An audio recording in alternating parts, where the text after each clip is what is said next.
What is happening, YouTube? Welcome back to the Savant Life, and this is not a typical moto vlog. This is actually something that has to do with my city, Bangalore.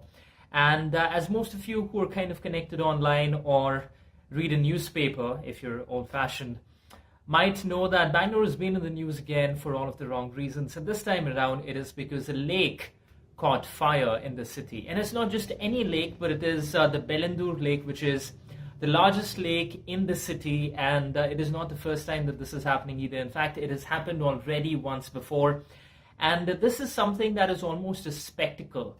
If you're not from Bangalore, then you have no idea what this lake is actually filled with. I mean, it is in the middle of a supposed residential locality, and it's not really a residential locality because it's just like a upgraded version of a slum.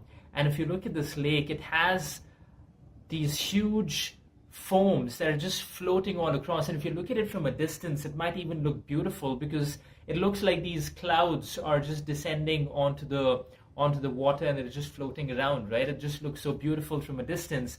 But if you actually go towards that lake, and if you live near that lake, or if you're kind of driving past that lake in order to get to wherever you have to get to, you will feel the stench of that lake at least a kilometer before you even get there. And these foams are nothing but just chemicals rising up from the water and floating around. And I mean, this boggles my mind, but I don't know how all of these builders are constructing their apartments and throwing out prices like a crore and a half to actually go live in a shithole like that.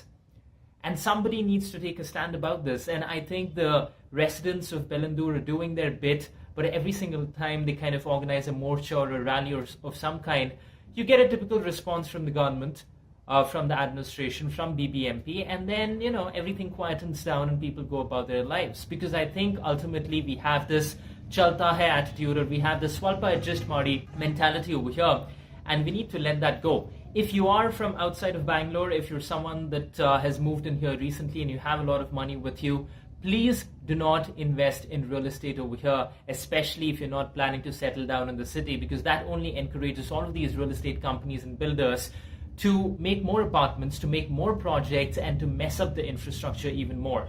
You need to keep in mind that Bangalore was never supposed to be a metropolis. I remember the 90s when it was supposed to be the garden city, when everyone used to rave about the weather in the city, when everyone called it the Uta Nidde city, which meant eat and sleep because that's how beautiful the weather was over here all the time. And now it's just pollution and frustration every single direction that you look in. And the reason for that is people from all over the country are coming down, and I can't blame them because they're coming here only because opportunities exist. But you have to wrap your head around that. It is a part of the problem.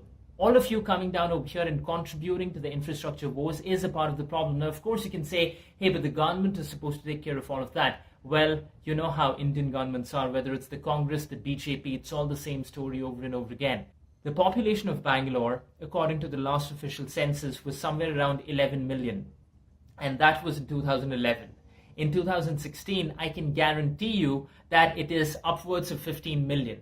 And just to give you some context, New Zealand is a country and it has a population of about 4.2 million. As a country, it has 4.2 million people. We, as a city, have 15 million people living, breathing, eating, shitting every single day in the city.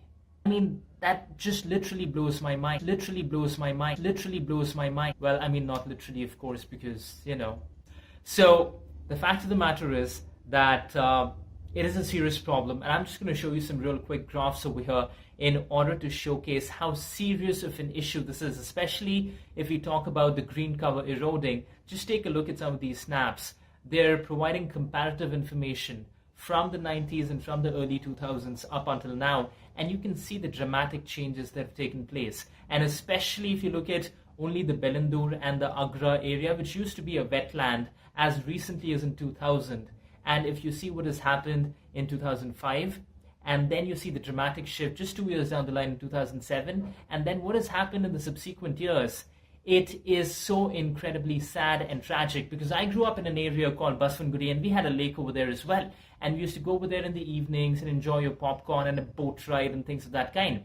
Today, the lakes that you have are in these supposed slums, and you can't do anything in these lakes. They are filled with all kinds of garbage, sewage, and chemicals that are, I'm pretty sure, poisonous to everyone who's living around. And what is the solution? I don't know what the solution is, but like I said, it all starts with taking a stand. And if you are from outside Bangalore, then please do not invest in property over here. And if you are from Bangalore, if you're a localite, if you're a Kannadiga like yours truly, then just keep the faith, roll up your sleeves, and be more patient than ever before, because we are known for being tolerant. We are known for not throwing people out, not, stepping on their toes and making everybody feel welcome. And in this moment, during such trying times, we should continue to do that. That is my message for all of you. I will be back once again with regular videos about motorbikes and whatnot, but I thought I would take this opportunity to talk about something that is very important and very close to my heart. If you like this video and if you'd like to share this message with your network, with your bunch of friends, then you can do so by clicking the share button. If this is your first time around and if you liked what you saw, then I would encourage you to click the subscribe button and also click the notification icon, the bell icon, so that you get notified when more videos come out. That is it for me. Thank you so much for watching. I will see you the next time around. Until then, take it easy, be good, and enjoy the rest of your day. Cheers.